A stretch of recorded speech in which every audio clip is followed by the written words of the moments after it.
जय हिंद दोस्तों, इस वक्त मैं मौजूद हूँ मीरा रोड के रसाज मॉल भी कहते हैं। यहाँ पे थिएटर भी है, शॉप भी है, छोटे छोटे दुकान भी है, यहाँ पे बड़े दुकान भी है।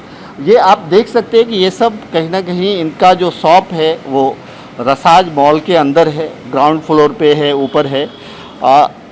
एटलीस्ट मैं ये कह सकता हूँ कि इन लोगों को अब लॉकडाउन हो करके 4 महीने करीब हो ही गए, 5-7 दिन बाकी हैं।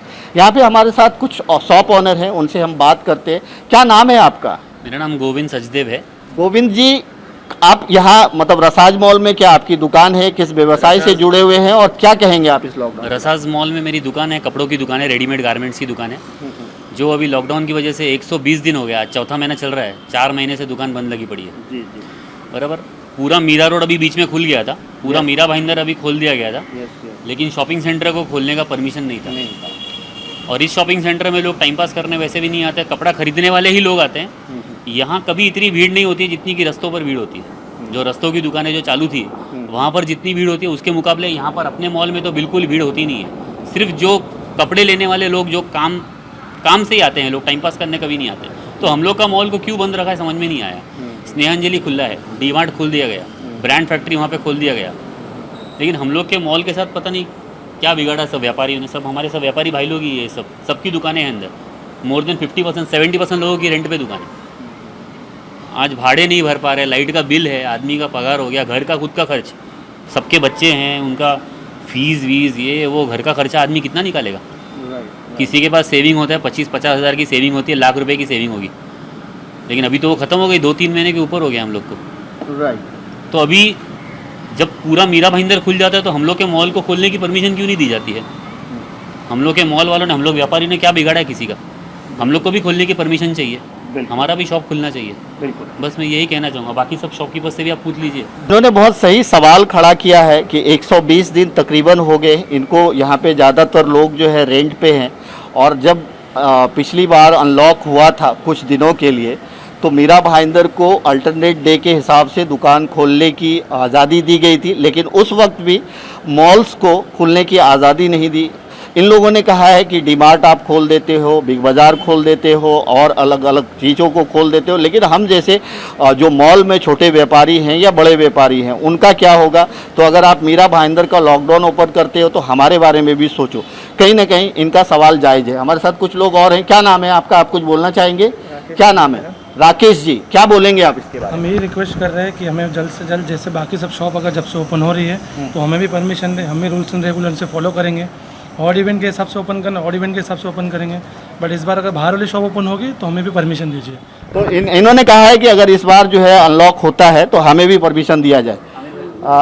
क्या बोलेंगे आप? आपका नाम? मेरा नाम सैयद आमिर है। क्या बोलना चाहेंगे इस पूरे? मैं बोलना चाहूँगा कि देखो, एक तो आधे से ज़्यादा यहाँ पे जो है रेंट पे है।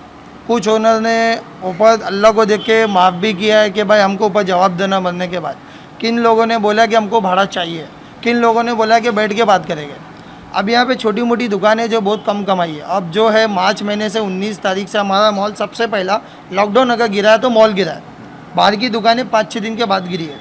तो मैं यही चाहता था कि खुले, क्योंकि घर के खर्चे अलग है, दुकान के हम लाइट बिल भी पे कर रहे हैं, घर की भी लाइट बिल है, घर का भी खर्चा है।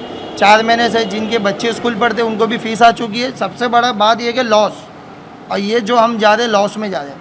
हमारा दुकान का माल ख़राब हो रहा है और बहुत तेज़ी से ख़राब हो रहा है, जो बेच नहीं सकते हम।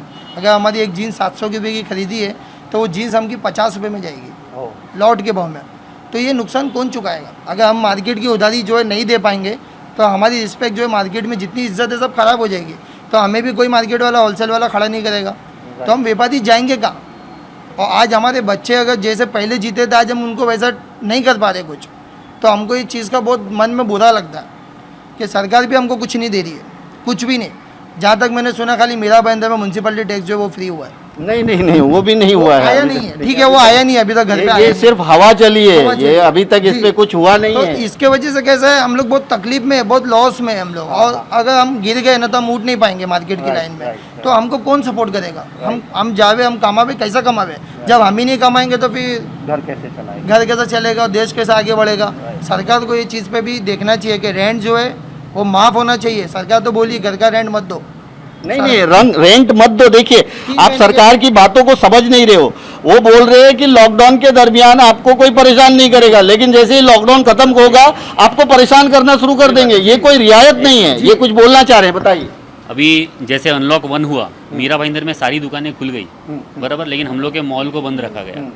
लेकिन मॉल को बंद रखा गया, लेकिन बाकी सबको नहीं मालूम है। ईएमआई वाले ईएमआई के लिए खड़े हो गए, लाइट का बिल आना चालू हो गया। सबका लाइट का बिल पेंडिंग है, किसी का 5,000, किसी का 7,000, किसी का 10,000 रुपये। वो कहाँ से हम लोग भरेंगे जब खाने पीने के वांदे हो गए अभी? तो हम लोग लाइट का बिल और बाकी खर्चे निकालेंगे कहाँ से? बाकी खर्चे कहाँ से निकलेगा? क्या सरकार हमको कुछ रियायत करके देगी 15 से 20,000 रुपये हर महीने हमारे अकाउंट में डालेगी? क्या नहीं डालेगी ना। तो हम लोग तो चाह रहे हैं कि हम लोग अपना दुकान खोले, अपनी रोजी रोटी खुद कमाए। भले हफ्ते में 3 दिन 4 दिन हम लोग को खोलने को दीजिए, 5 बजे तक खोलने दीजिए, लेकिन खोलने दीजिए। हम लोग भी जिम्मेदारी समझते हैं कि कोरोना बहुत ही डेंजरस बीमारी है। हम लोग अपना सब सेफ्टी रूल्स फॉलो करेंगे। हर दुकान में एक टाइम पर एक ही कस्टमर रहेगा, सैनिटाइज़र रखेंगे, मास्क पहने बगैर ग्राहक को आने नहीं देंगे। ये सब रूल्स जो बाकी लोग फॉलो कर रहे हैं वो हम लोग भी फॉलो करेंगे। तो हम लोग को इस बार अगर लॉकडाउन खुलता है, अनलॉक हो जाता है, तो हमको भी मॉल खोलने की परमिशन दी जाए। दोस्तों देखिए, कमोबेश मैं आपको बता दूं कि कल हमने जो है कुछ कपड़े के दुकान वाले और लोग जो कुछ शॉप ओनर्स है, उन्होंने बहुत आवाज़ उठाई थी इस चीज़ के लिए कि लॉकडाउन को खोला जाए। ये लॉकडाउन से कोई सॉल्यूशन नहीं हो रहा है। कोरोना की मरीज जो जिस तरह से बढ़ रहे थे उस तरह से बढ़ ही रहे हैं, जिस तरह से जो है पॉजिटिव केस आ रहे थे वो आ रहे हैं सारा चीज़। तो ये लॉकडाउन की वजह से सरकार कोई मदद कर रही है नहीं, प्रशासन कोई पैसे दे नहीं रहा है लोगों को। रेंट, लाइट बिल, लोगों का स्कूल का फीस, बच्चों का स्कूल का फीस, ईएमआई और ग्रॉसरी, ये सारा चीज़ कहीं ना कहीं पेंडिंग है। तो लोग करेंगे क्या? और इनकी मांग जायज़ है कि अगर इस वक्त जो है इस बार आप लॉकडाउन खोले तो हम लोगों को भी गाइडलाइन दें। हम अपने अपने गाइडलाइन के हिसाब से, जो गाइडलाइन आप तय करेंगे उसके हिसाब से हम अपनी दुकान खोलेंगे, लेकिन हमें भी इस चीज़ का परमिशन दिया जाए। तो कहीं ना कहीं देखिए दोस्तों, ये सब लोग जो है एक और यहाँ पे हैं। क्या नाम है आपका?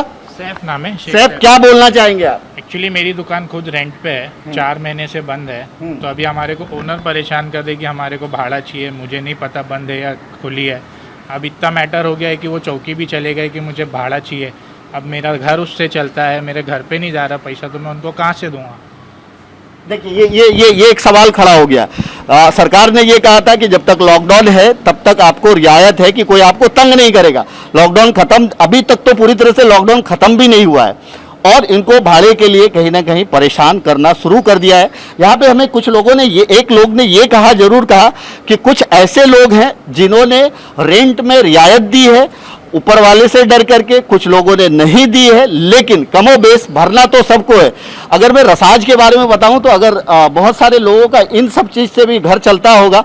आप देख सकते हैं कि ये छोटे छोटे जो बाकड़े लगे हुए हैं, तो इनके भी परिवार होंगे। ये पूरे रसाज का हाल है पूरी तरह से। रसाज अगर मैं इधर भी दिखाऊं तो ये जो छोटे छोटे दुकान वाले हैं, जो स्टॉल है, तो इनका भी कहीं ना कहीं घर होगा और ये सब कुछ कहीं ना कहीं सूना पड़ा हुआ है।